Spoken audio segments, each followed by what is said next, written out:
Welcome back, ladies and gentlemen, to Audio Man Dark Stories. I'm your humble host. Today, we're going to be checking out this video from the Just Thought Lounge. I haven't watched it. I came across the thumbnail, the story, the title, and I was like, yeah, this is something we got to check out together. So sit back, relax, go like the video, subscribe to them if you want, and let's hop right into it. Let's go. In the spring of 2019, Pastor Brodus Perry was gunned down in the threshold of his apartment in Collierville, Tennessee. The neighborhood, his congregation, and his wife were left dumbfounded that a man of faith who dedicated his life's work to the church had been targeted was both shocking and confusing. Slowly, the pieces began to fall into place, and the pastor's secrets revealed. It seems the path toward his violent end had been set in motion some 2 years before, when the pastor began living his life according to a book that was not the Bible. Oh. Okay. The plot thickens. Ladies and gentlemen, this could be a very, very good story. One time he told me about a book that he wanted me to read. That was about the extent of it. Hey, I read this book. I think you should read it. Did he tell you what it was about? I think I've gathered what it was about. Yeah. Hi there, I'm Kevin, and welcome Hi, Kevin. to Just Thought Lounge. Today's case takes us to church in Arkansas and Tennessee. We explore the hidden lives of a pastor and a therapist, both seeking to help others, but they could not help themselves. Let's take a look. I have a feeling this could be about sexuality, right?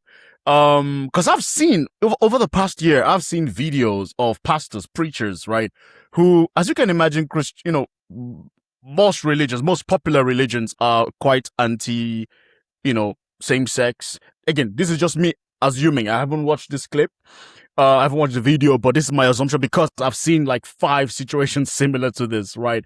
On the surface, you're a pastor, following God's rules in the church, and in your private life, you're having some conflicts as to what exactly is your sexuality. So that could be it. That could be it. So that's my own assumption. If you're watching this video, let me know in the comment section what your assumption is. Put the timer. So let's see what you think. And then in the end, we can see who's correct. Yeah. But I'm also curious to know what that book is. But let's keep going.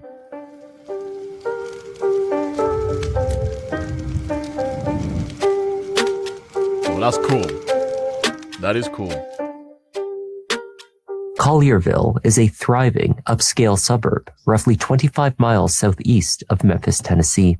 Generally considered a safe and welcoming town, its family-friendly community offers great schools, boutique shopping, and historic charm.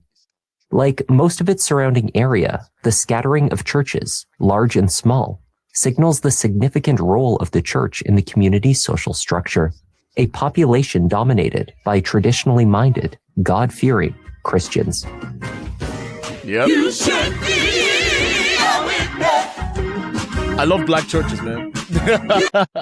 I'm very honest. One thing I love about black church, again, for those of you who don't know, I'm not religious. I was in the church, but I left a very long time ago, like in my teens, maybe at 14 or 15. I'm 31, so it's been a long time.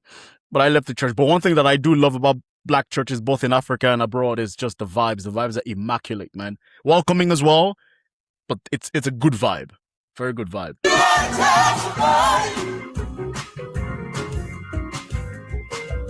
Pastor Brodus Perry and his wife Tabitha moved to their home in Collierville in late 2018, following a job offer 5 months earlier from the Mississippi Boulevard Christian Church in Memphis. After only 5 months in their new apartment, they were still settling in. Settling in after a home move can take some time. There are a seemingly endless number of considerations. The process can be a stressful one, even if I just moved. It's one of the things that I personally hate, guys. Moving. Oh. I just moved into my new place. I'm not just moving. I'm like 2-3 months in, and I'm still trying to settle in. It's a big decision, especially when you cross cities. Even worse, when you cross continents. My goodness, it is a whole thing. So I can relate to that for sure. Everything goes to plan, which it never really does.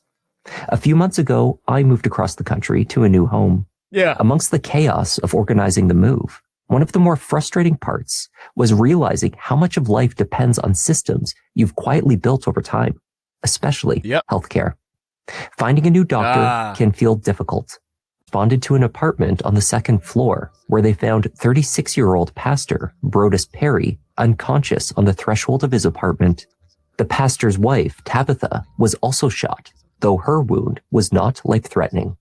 I saw him bring the gentleman down on a stretcher, and then I saw the woman come down, and she'd obviously been shot in the shoulder.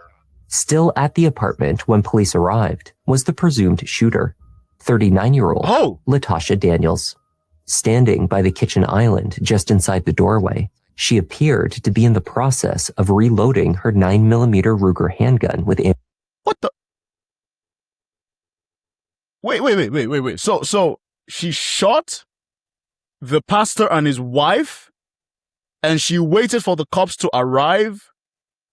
And when the cops arrived, she was in the process of reloading. So she, from what I've understood from true crime, whenever the shooters do that, they came to, to end the target, but also end themselves. Most likely she wanted to end herself as well. She had no intentions of leaving. That much is clear.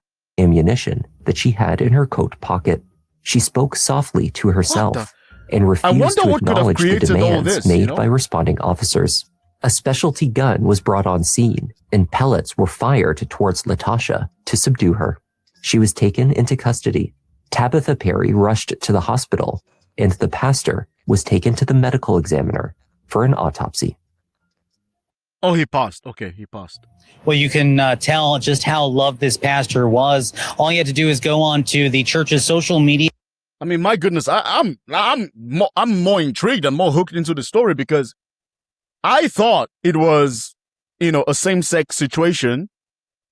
That could still be the case. Guys, I'm reacting to this being a true crime fan and enjoyer. And one of the beautiful things about true crime is you get to role play. You get to role play as a detective, and I enjoy it. And this is one thing I love about true crime. You get to be a detective. So it could still be a same-sex situation based on what I've seen in previous videos, but the shooter is a woman. So could it be a love affair? Could it be a love affair between the man and the shooter? Latasha, I think her name is. And maybe she did not know he had a wife. And she felt betrayed and felt that was the adequate way of going about it. Now, I don't think unaliving somebody is a solution. Unless it's a self-defense situation with a clear threat to you, then maybe, then sure. But I'm being very serious, guys. Ladies, if you're watching this, I'll give you one advice. If a man betrayed you and you feel like he's betrayed you, it's not worth it going to kill him or kill his wife, man. Move on. I know it hurts. It's a shitty thing to do to somebody, but trust me. There's many fishes in the sea, man. Same applies to guys. If you find a woman is, being funky with you, bro, move on with your life, man. It's not worth losing your life because now, if you do this, your own life is messed up. Because even if you survive, right, you're going to go to jail. You're going to, you get out of jail, you're going to have a criminal record, and that's going to affect you. Why? Just move on, Just move on. Just move on. Yeah. Prayers and the support and just the words that are being shared about that pastor. Pastor Brodus Perry joined the Mississippi Boulevard Christian Church just 5 months prior to his death. His relocation to Memphis with Tabitha had been a good career move, a step up from the slightly smaller congregation that he left behind in Arkansas. Brodus had spent the previous 4 years as the pastor of assimilation at St. Mark's Baptist Church in Little Rock. Your spiritual growth. I grow at St. Mark Baptist Church. You too can grow here. There, he had a handful of responsibilities. Primarily, he was responsible for helping new family members integrate into the church community and help current family members stay connected. He also networked with other ministries. I walk up to Brodus and introduce myself when we start talking and ask Brodus what he did. And I mean, he seems like a very, again, just judging by what I can see, he seems like a very, upfront guy, open guy. But then again, looks can be quite deceiving, right, folks? Connected with assimilation in young adults. And so, I work with the young adults too. And so kind of from that, that was kind of our first connection. We know that the gospel saves. We know that the gospel strengthens. We know that the gospel sustains, but the gospel also unifies us. That's right. And I think that's what we need to, not just as young adults, but I think that's ultimately what we need to do as a church, to realize that the gospel unites us. It brings us together. One of Brodus's initiatives at St. Mark's was a leadership program. In this capacity, he oversaw the recruitment of church leaders from the congregation, who would subsequently help guide Bible study sessions through what the church called life groups, smaller collections of individuals who met regularly. He spoke with life group members on his regular segment on the St. Mark's website called Me and Bro P. Hi, St. Mark. This is Bro P here with another segment of Me and Bro P. Hi, St. Mark. It's another segment of Me and Bro P. I'm here with Anthony Moore, a life group member, to talk about his life group experience. So, Anthony, tell us about life groups. What's been your experience so far? After 4 years at St. Mark's, Brodus had developed tight bonds with the congregation, as well as other pastors. The church's senior pastor in particular, Philip L. Pointer, or just Pastor P, as he was affectionately known. And 5 years ago, Pastor Pointer received his next call from God that brought him to the St. Mark Baptist Church. In 2000. While Brodus and Tabitha considered Jacksonville, Florida to be home, the couple lived in Little Rock and made the church and its community their family. Now I'm very curious to know what happened. Because on the surface, he looks like a stand-up guy.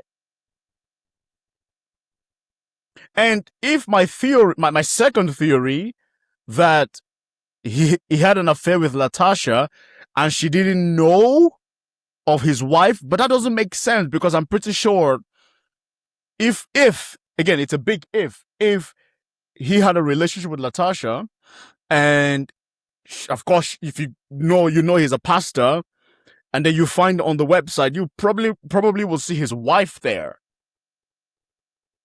You know what I mean? That's if. Or it could be she knew he had a wife, but she didn't care, because maybe she thought he was going to leave his wife for her. Guys, this is the beautiful part of true crime. You get to be a detective before you know what the hell happened. It is through St. Mark's that both would come to know the woman found holding a gun inside their apartment a few years later, Latasha Daniels. Oh, okay. Latasha was in fact Dr. Latasha Daniels. She held a doctorate in social work and ran a private practice, the Root Behavioral Health. The practice provided mental health services from Latasha's office in Little Rock.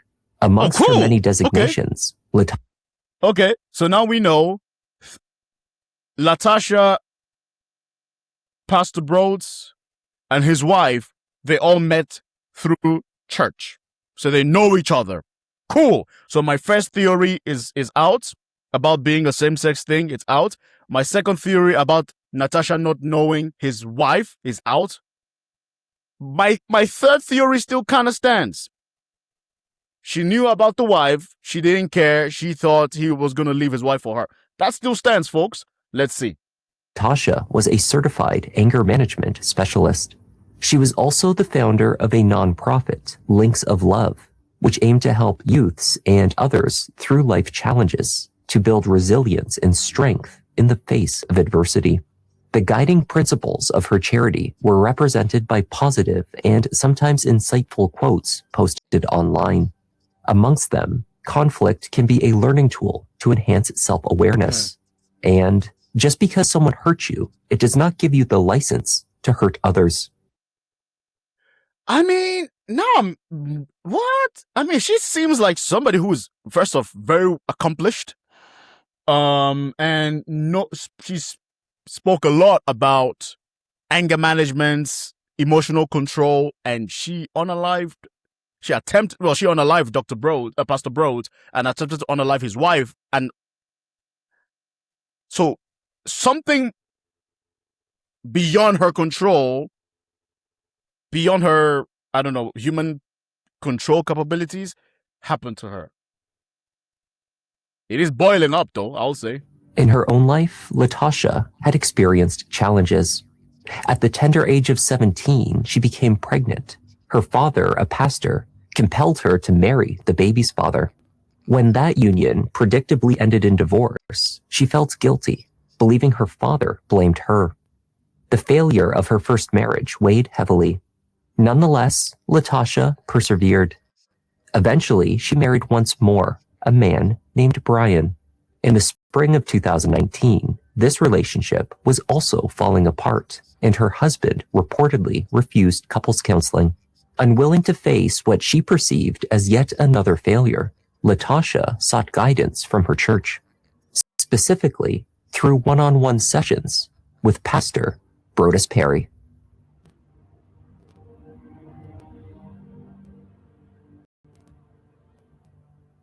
On the afternoon of the murder, Latasha left her home in Little Rock and began the nearly 3-hour drive to the pastor's home in Collierville.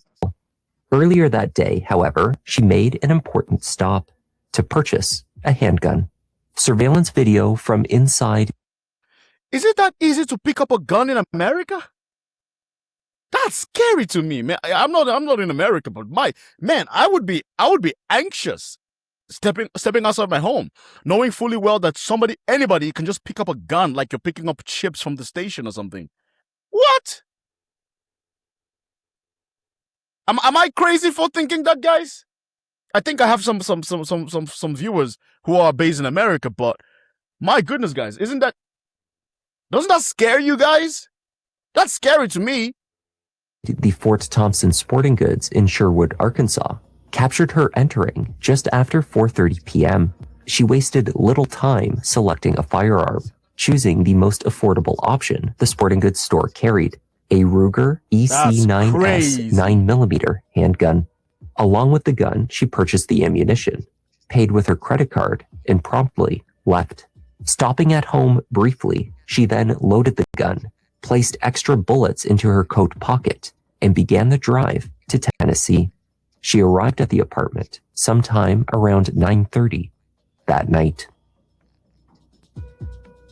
At the scene, investigators recovered 7 shell casings and 1 spent bullet, all a match to those purchased at the store in Sherwood. The autopsy found that Pastor Brodus had sustained 1 shot to the head from the right side. He had 3 wounds to the right side of his abdomen, 1 to the right buttock that traveled through his back, as well as a graze wound to his upper right arm and wrist. Latasha fired rapidly and did not stop until she ran out of rounds. Tabitha sustained a single wound to the shoulder. It was not life-threatening. In the immediate aftermath, Tabitha told investigators what she recalled from the moments leading up to the shooting. She had greeted Latasha at the door, initially happy to see a familiar face from their old church visit them at their new home. Tasha, is that you? She asked, before she invited her inside. Tabitha and her husband spoke with Latasha in their living room for at least 20 minutes before their guest decided to leave.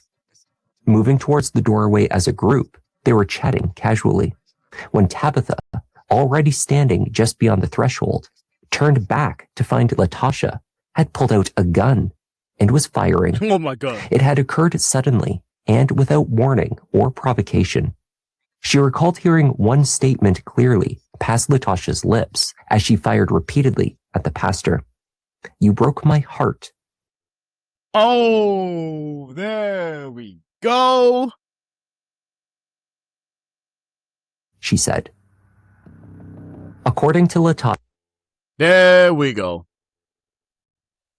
But then so that means my third theory is correct. She knew that he was married, did not care. Man, I tell you, it's one thing I tell men. Be very honest with women, bro. That's one thing that I say. Be very, very honest with women no matter what, because you don't know. You don't know what somebody's going through. Tell her the truth. You're interested, you're not interested. If set the boundaries. He probably made some promises to her that he clearly couldn't keep, and now, or he did. Hey, or maybe he told her, listen, I'm married. You know, I can't do this, but she refused to take no for an answer. We'll definitely figure it out before the end of this video. Her love affair with the pastor began during their second counseling session. Within minutes, he made his attraction to her clear. The two were physical that day in her office. They had many previous innocent interactions before this, of course. He had selected her as one of the leaders of his life groups at St. Mark's. The two were in the same 8-person cohort. Over time, all members grew close.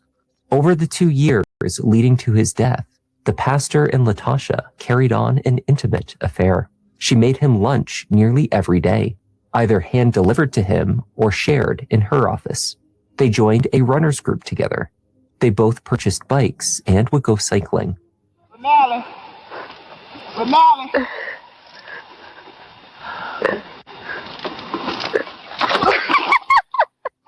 Latasha also purchased him gifts, memberships to cigar lounges, and expensive bottles of bourbon.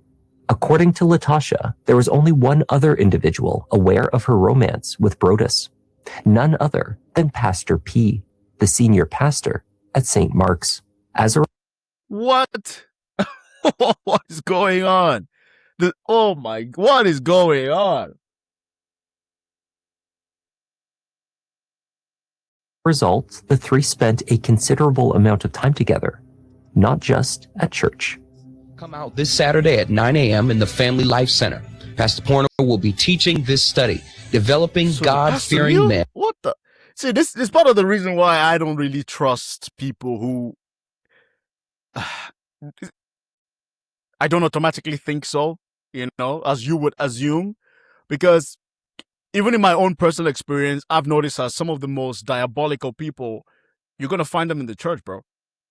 Some of the most diabolical people, you're going to find them in religious spaces. You will find them there. And I think there was a report that showed that the highest number of sociopaths or psychopaths and pastors was up there. Yeah. CEOs, executives, and pastors. They were up there. And of integrity, as we love our present. Refreshments will be served. As their affair took hold, Latasha no longer sought to save her marriage with Brian, and the two divorced, though Brodus made no move to leave Tabitha. Indeed, he spoke instead of opening up his marriage further and seeing more women. It seems that the Bible was not the only book from which Brodus Perry drew life principles. He was also an advocate for a lifestyle choice called ethical non-monogamy, as detailed in the 1997 book, The Ethical Slut. In an online group chat for ethical non-monogamists, Brodus would share his views with the other two members, who happened to be women. Brodus told them about conversations that he had with his wife, about his intimacy with other women. He said Tabitha knew about the group and was open to being non-monogamous. He also said she knew about Latasha, who he called Tasha, and had given that Okay, so wait, so his wife was open to it. Wait, what? Okay, wait, let's go back and circle back on this. His intimacy with other women. He said Tabitha knew about the group and was open to being non-monogamous. He also said she knew about Latasha, who he called Tasha, and had... Okay, so his wife was open to it. His wife was open to it. She knew about Latasha. So what could have resulted to Latasha crashing out then? Had given that relationship her stamp of approval. At one point, claiming that Tabitha had chosen Latasha as his ideal girlfriend. He called them sister wives. So everything checks out there. Thinking about the past couple weeks in terms of expanding, if it was non-monogamy, and it's kind of so like, well, baby, I got a couple questions. I'm just curious, you know. She knows about the root, you know, everything like that. So like, when do you want to know? You know, like, when do you want to know that there's someone who has my interests or someone who I would like to pursue? Do you want to know the moment that I feel like it's more than just banter? Do you want to know at the moment that I would like to begin to banter? Do you want to know once I feel like it might be a thing beyond banter? Or what? You know, because this is kind of new for us, right? Because, you know, girlfriend, that's easy. That's been 2 years. That's been it for the most part. Outside of Brodus further recounted conversations in which he and Tabitha discussed expanding his non-monogamy. Because we were in this relationship, but at the same time, you know, like I said from the outset, I want to be respectful, but I also want to let you know that, you know, your opinion matters. But at the same time, I don't want you to put me in a box, right? Because while we talk about it in theory, this is now the practice part. And with Tab being perfectly fine with, you know, the situation, because how I handled and been honest and transparent with her in regard to this current relationship, me expanding it is not an issue for me. Basically, she told me, hey, we can talk about it when you think it's worth talking about. But the way that you handle this, I'm fine with, and I trust your judgment because you haven't given me a reason not to. In the videos Brodus posted to the chat, he spoke extensively about the details of his arrangement with Tabitha and with Latasha. When it came to his marriage, he said, there were just a few rules he referred to as hard no's they had established. No girlfriends from their hometown of Jacksonville, no exes, and no women from the city they actively lived in. This last rule was established after he began seeing Latasha in Little Rock, he said. She remained an exception to the rule. Okay. Jacksonville, so our hard knows that no Jacksonville, which is hometown for us, no exes, and no place in your current city. Those are the hard no's, right? Brodus's rules were not limited to those he claimed governed his open marriage. He also had rules for his affair. According to Latasha, there were roughly 6. They were only to communicate via an app called Confide, which... Okay, so, it seemed his wife, Pastor Broad's wife was very open to it. She was also cool with Latasha. So, why unalive him and attempt to unalive her? Which automatically erased messages maybe? the moment they were viewed. Jealousy? When he took a trip, Latasha was to travel to meet him at her own expense. She was to remain undressed at all times when they stayed in a hotel. Should an emergency arise when the two were together, there was only one person Latasha was allowed to contact, she said. Never 911, only Pastor P. He could be trusted to sort matters discreetly. Latasha was not to approach Brodus in person in case he was with someone from the church who might question their association. And finally, in the later months of their time together, she was to speak to his authority. Yes, sir, and no, sir were the only acceptable responses. Okay, if Brodus's buddy. claims to his... All right, man. So, man, okay,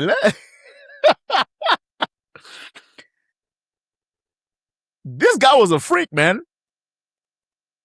I mean, respect for the dead and all, but yeah, Pastor Brodus, man. I mean, I can't even, I mean, what, dude, he did this to himself. Your wife, which is rare, was cool with it. She gave you her blessing. She even liked Latasha. She had 3 rules. They were fair. But you, Pastor Brodus, went on to give 6 more rules to Latasha. And the rules made no sense. I mean, some of the rules, sure, I guess you want to keep it private. Don't approach me in public. Sure, I get it. But only stay undressed at all times. She's going to travel to you at her own expense. And if there's an emergency, she cannot call 911, only call the senior pastor, who is also, in my opinion, a very questionable guy. I mean, you shouldn't unalive somebody regardless, in my opinion, especially in this situation. I don't think it was warranted. But buddy, you were already pushing the envelope, man. Fellow ethical non-monogamists were true. There should have been no need for rules that maintained the secrecy of his romance with Latasha. Many of the rules, of course, appeared to be nothing more than acts of control and manipulation. Yeah. Designed to keep her in the box he placed her in. Indeed, to the many women in his life, the pastor told different stories. To the online chat group, he painted a picture of regular, open communication with his wife and girlfriend, one in which everyone had a say in the arrangement. To Latasha, however, he stated that although his wife had agreed to the open marriage, he had stopped short of telling her about their relationship. Tabitha had agreed in principle, but was unaware of the reality.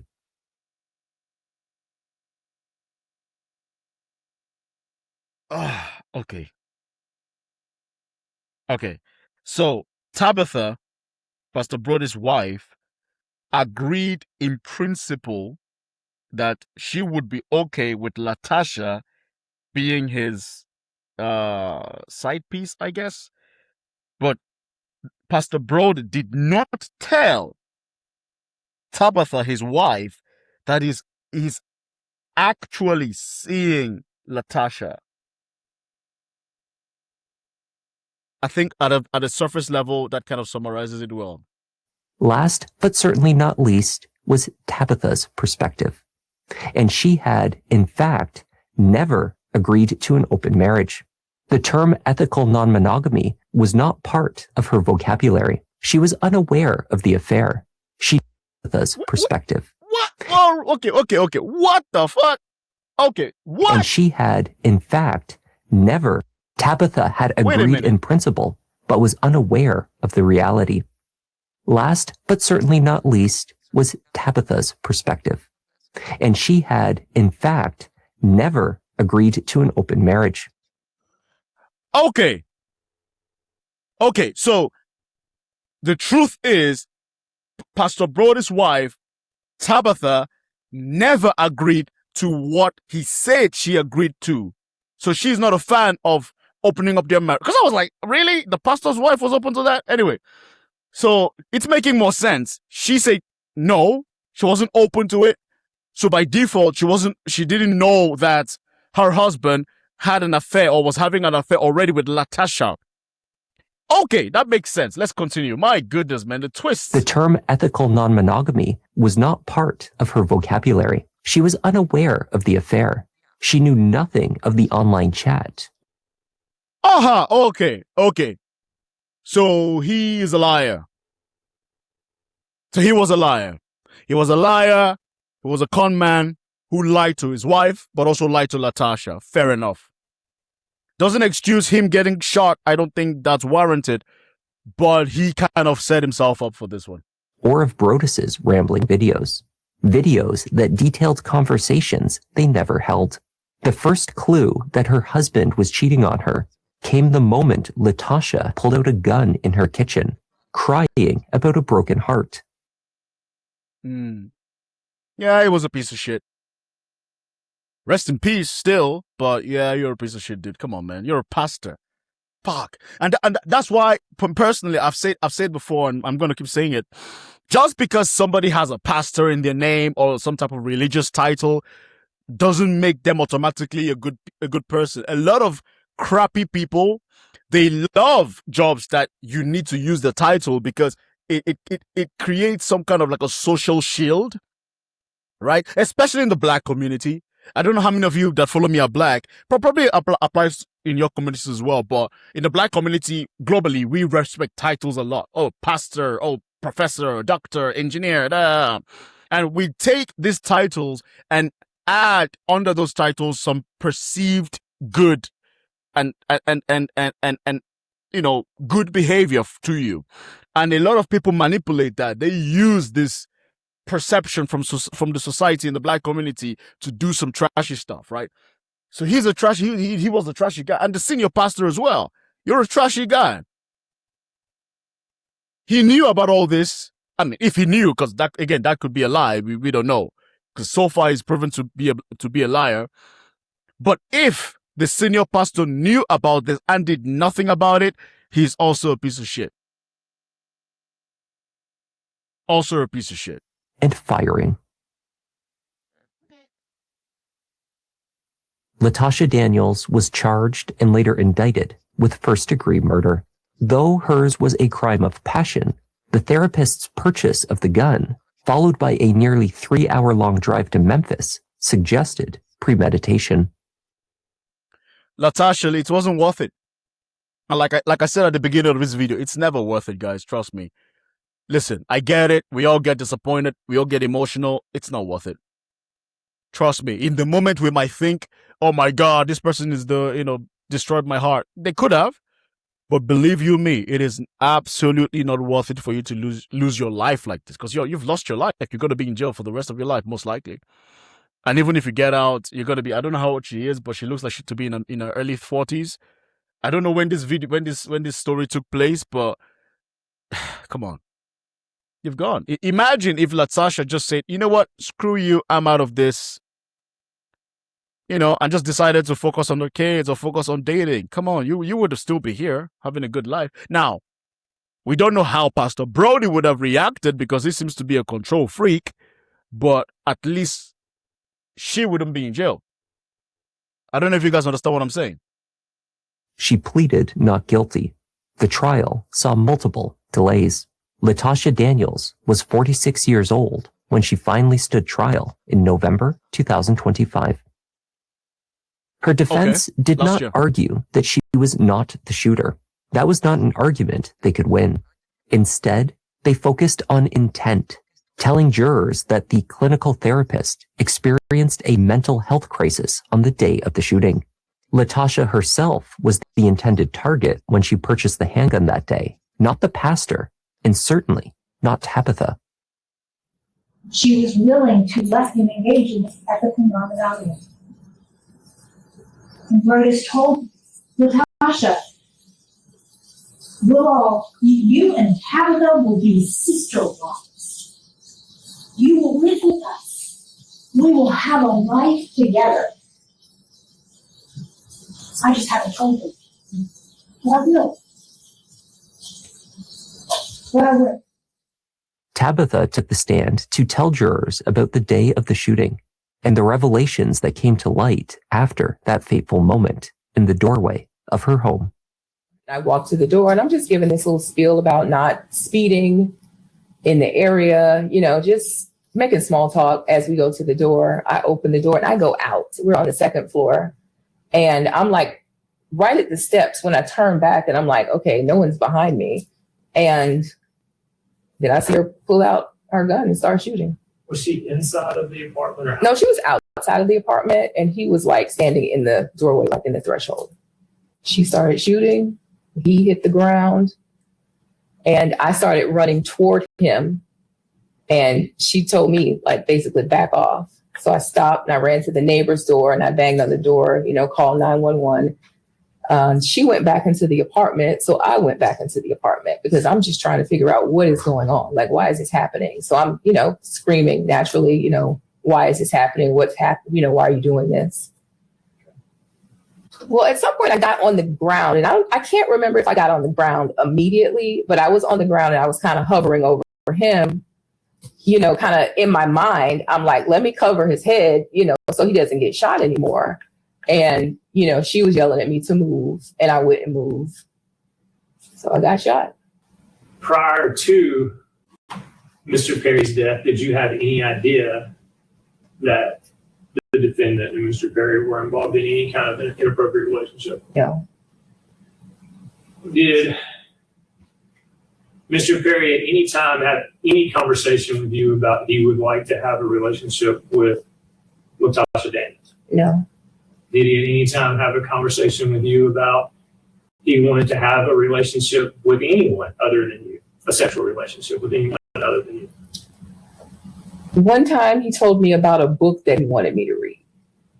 That was about the extent of it. Hey, I read this book. I think you should read it. Did he tell you what it was about? I think I've gathered what it was about. Yeah. What did you gather it was about? I gathered that it was about people who are in open marriages. And is that something that you were interested in? No.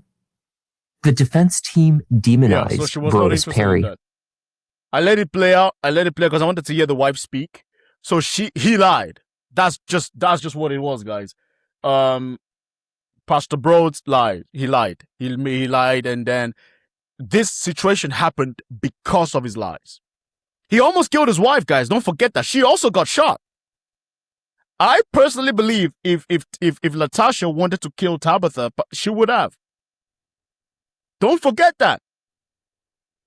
It's unfortunate that there was death at all, but don't you guys forget that. He almost got his wife killed as well, based on his lies. So don't forget that. They played his videos to the jury, repeating certain portions, stacking the lies he told to the women in his life.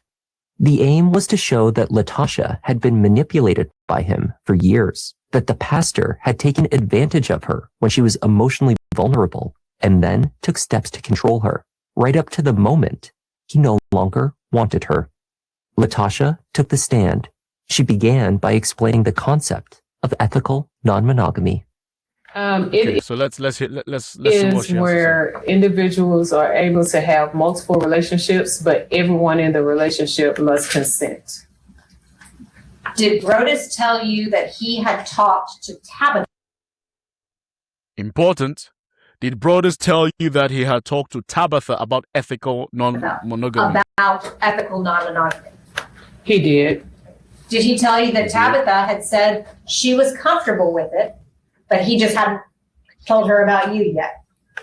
He said that she had given him permission to be open on his side of the marriage. So she was not allowed to be open on her side. Correct.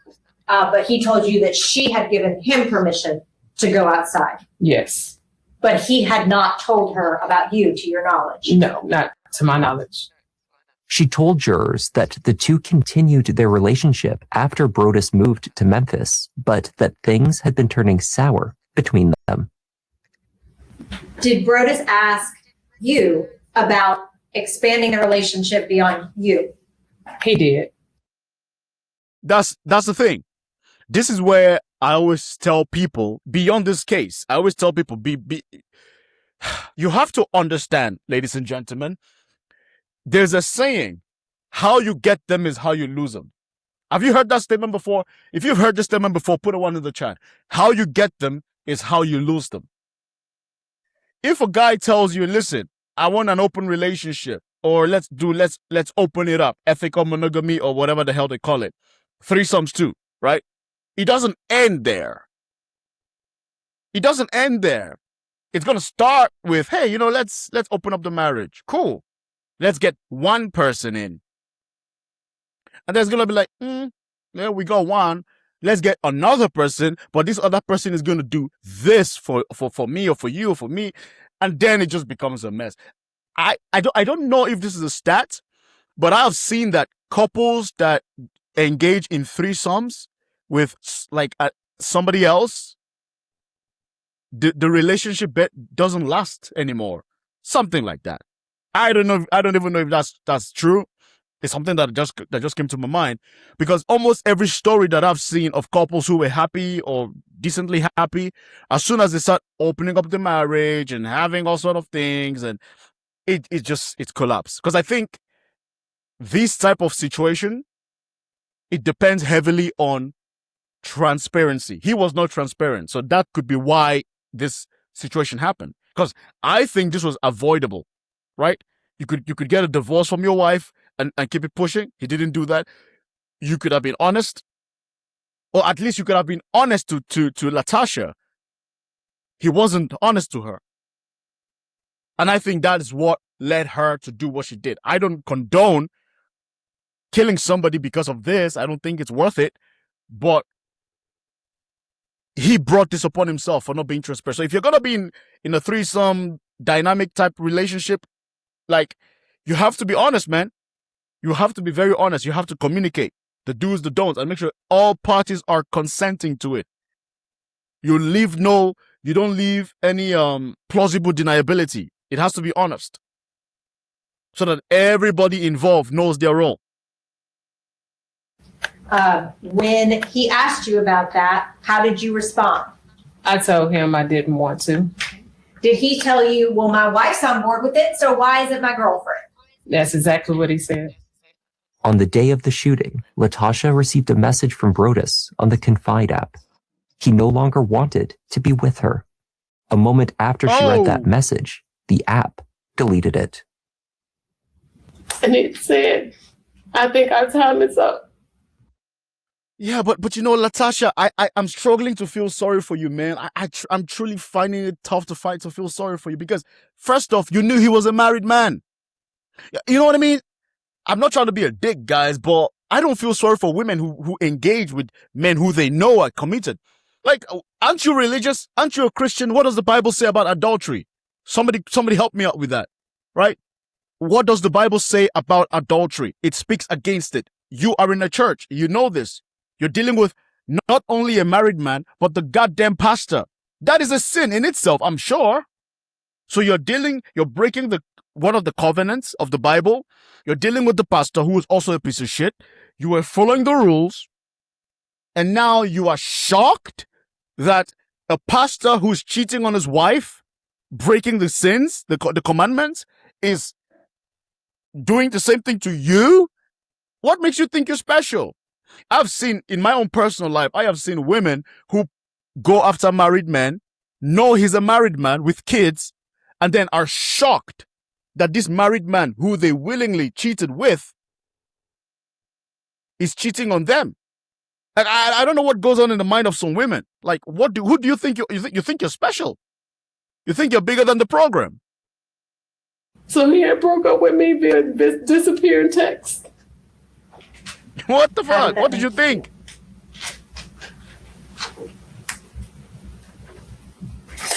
I felt so used and worthless, and I just felt like trash. Like, who does that to somebody who they say that they love? What the hell? I'm confused, man. I'm confused. Latasha went to the sporting goods. What about his wife, Latasha? What about his wife? God damn, you're crying? You interfered with somebody's marriage. I don't get it. Store and purchased the handgun. She insisted her intention at that time was not to kill the pastor. Her destination was Jacksonville Park in Arkansas. The name and location of the park had ties to Brodus, her second husband, and her father. It was a symbolic choice based on the men in her life who had caused her pain. As she drove the roughly 20 minutes to the park, she spotted a sign to Memphis and changed her destination. Go talk to him, Tasha. Just go let him see you. Go see why. And that's what I did. I just drove so I can see him face to face and hope that I can get something from him besides the fact that he broke up with me with a disappearing text. And as I was driving, he did text me, and as he was telling me that he still loved me. So I was trying to just figure out what was going on. She found Brodus outside of a cigar lounge that she knew him to frequent. She walked past him without acknowledgement, as per the rules, and approached him only when instructed. The two spoke at length. At the end of their heart-to-heart, Latasha told the jurors that she and Brodus had come to an agreement and were going to speak with Tabitha. Did Brodus indicate to you that he was going to tell Tabitha while y'all were at the apartment? Yes. About your relationship? Yes. Okay. And what would have happened, or would you have been allowed to tell Tabitha without his okay? I didn't know. Latasha arrived at the apartment first. She spoke with Tabitha about tennis and various other benign topics as she awaited Brodus. When he arrived home, he did not seem pleased to see that Latasha had followed through and was sitting in his living room with Tabitha. Oh, okay. So the plan was. So, bro, this man, dude, I don't even know. I'm trying to find redeeming qualities for you, bro. But man, so from what she described, the reason she came to his home was because she had agreed with Pastor Brodus that both of them would tell Tabitha, Pastor Brodus' wife, about their affair, and that's why she came. And because Pastor Brodus did not follow through, she crashed out. That's what is showing right You now. describe his demeanor when he saw you. When he came in, he didn't look surprised or anything, which is what I thought he would do since he knew I was going to be there. But he was just like, I think Tab was like, surprise. And he was like, this is not a surprise. I thought you had some keto cookies for me. And from there, he was like, what are you doing here? And then I went with the story again that I was in town for a conference. And we just kind of started engaging in small talk. Despite the plan they had made, Latasha said that when the time came, Brodus refused to bridge the conversation to the real reason that she was there. It appeared that he had no intention of telling his wife about them after all. I saw that it wasn't going anywhere. Like I said, he was not giving me. Yeah, Latasha, man, I'm being honest with you. I don't know what you expected for real. I don't know what you expected for real, man. I mean, that's one thing people don't understand. Married men barely leave their wives for the side chick, man. It doesn't happen like that. I'm sure it does, but most times it doesn't happen like that. It just doesn't.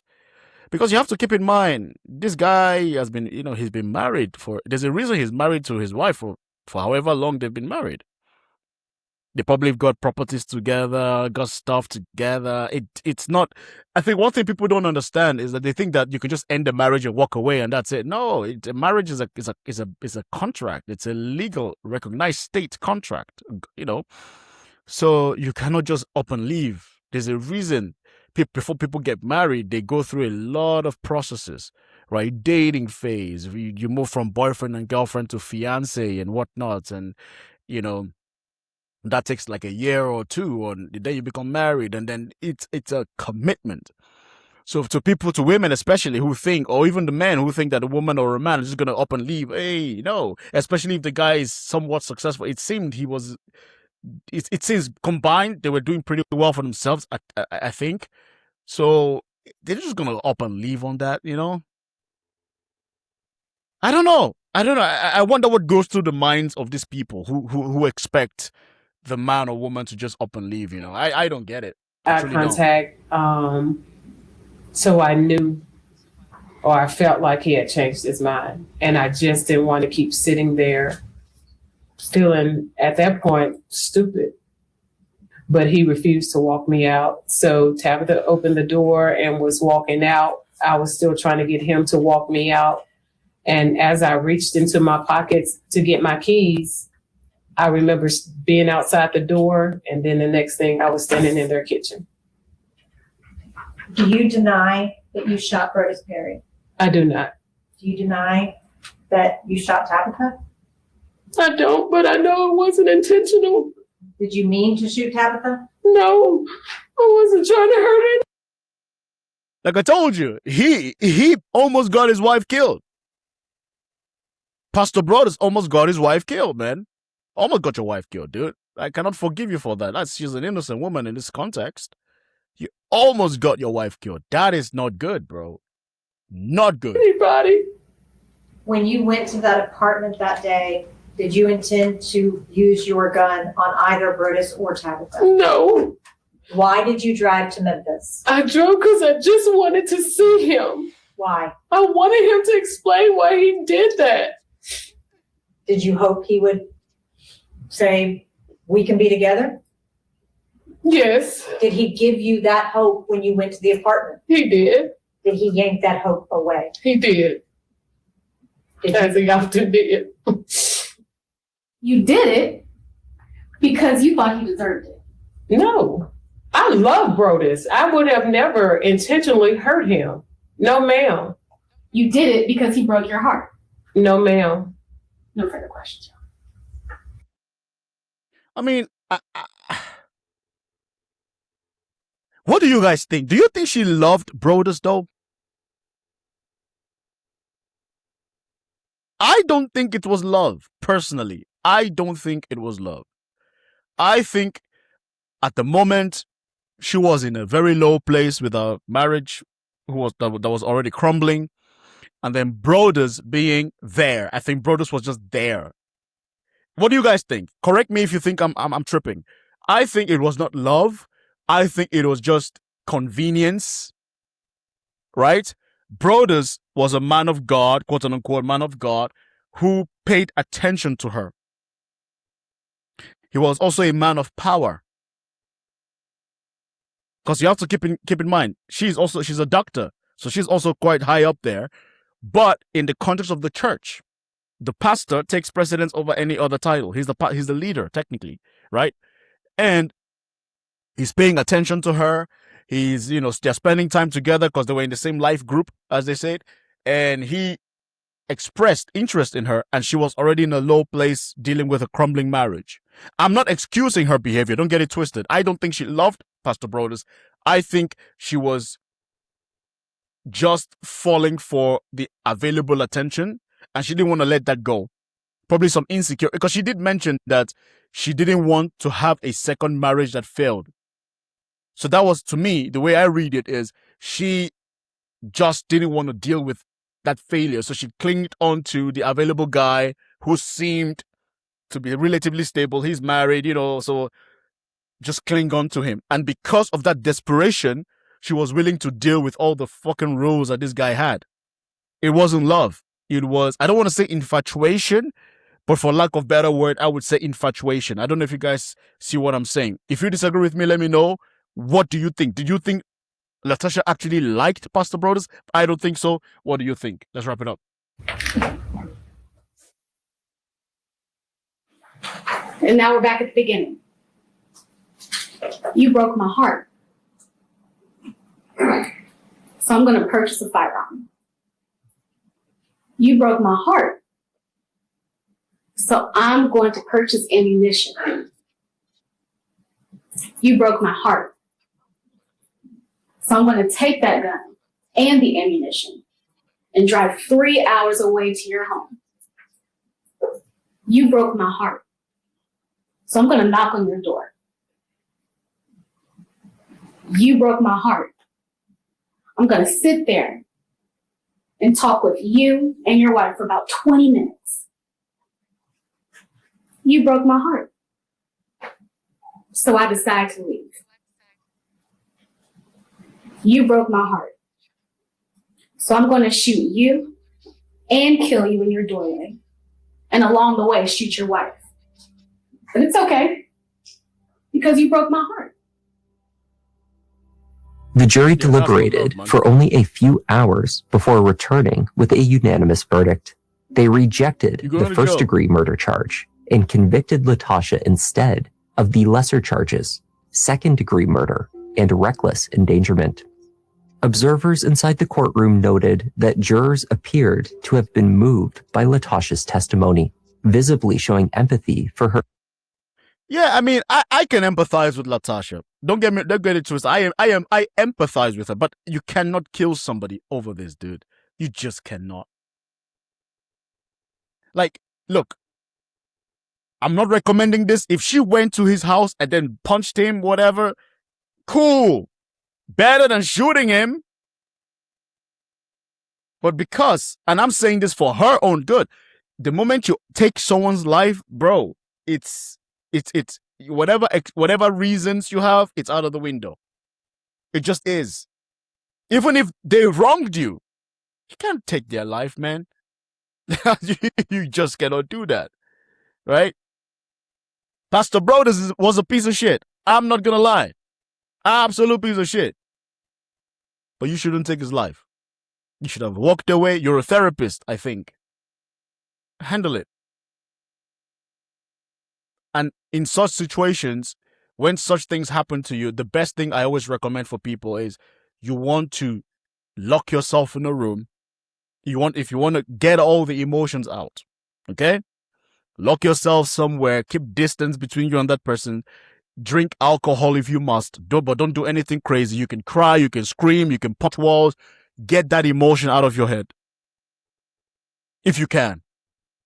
But don't react in that moment. That will, man, you can end up doing something that will cost you the rest of your life. It's not worth it. She went there with the intention of unaliving him if it didn't work, and she went through with it. Her explanations of her mental health crisis and the nature of her relationship with the pastor. A sentencing hearing was held in February. Why are you crying? I don't get it. You kill somebody, you're gonna go to jail. This is something I might make a reaction video of criminals crying in court when they are sentenced. Like, what did you think was gonna happen? Like, you unalive people take their lives. I'll be like, oh my God. No, you're going to jail. You're going to rot in jail, as you should. Latasha deserves to rot in jail. You took someone's life. You're not supposed to do that. February. It's premeditated. 2026. Now, if, she was in her home or in her office or walking down the street and then somebody came to attack her with the intention of harming her and you take them out, fuck them. Sure. And are we sitting here today because of a mental health crisis? Yes. To the Perry family, no words can express the pain that I feel, nor will it ever take away the pain that you feel. But I want to say to you that I'm godly sorrowful.